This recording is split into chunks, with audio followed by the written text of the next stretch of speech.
Are you seeing the Msvcr110d.dll error during execution? Your system packages might be corrupted. I'm Sophie Chen, a Windows system specialist. Let's restore your runtime stability. As we prepare to fix Msvcr110 debug manually, consider the professional maintenance path for a more stable workstation. This DLL file is the debug variant of the 2012 C Runtime Library. It is used by programmers to troubleshoot and debug C-based applications in the Visual Studio environment, providing detailed error reporting not found in released DLLs. Enough of the technical side, let's get these files back onto your system.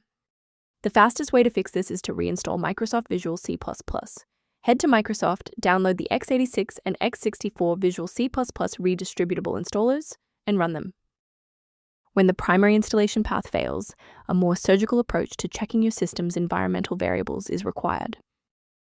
A standard restart allows the Windows bootloader to rescan your system directories and potentially recognize and unregistered the Msvcr110 debug component. Before you go, bookmark this video or click the like button. This ensures the video stays in your library so you can finish the final steps as soon as you're back at your desktop. To protect your system architecture, I have a few recommendations regarding file authenticity. The versions of the Msvcr110 debug DLL found on generic download sites are often compiled for legacy hardware, which can lead to excessive CPU cycles or kernel-level crashes on modern systems. Protect your workstation's long-term stability by utilizing a professional-grade diagnostic for routine environment checks. If background clutter or library inconsistencies persist, the official diagnostic tool below provides informational support for the Msvcr110 debug.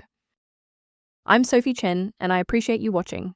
If this guide saved your Microsoft Visual C++ workflow, please subscribe for more professional troubleshooting and tech advice.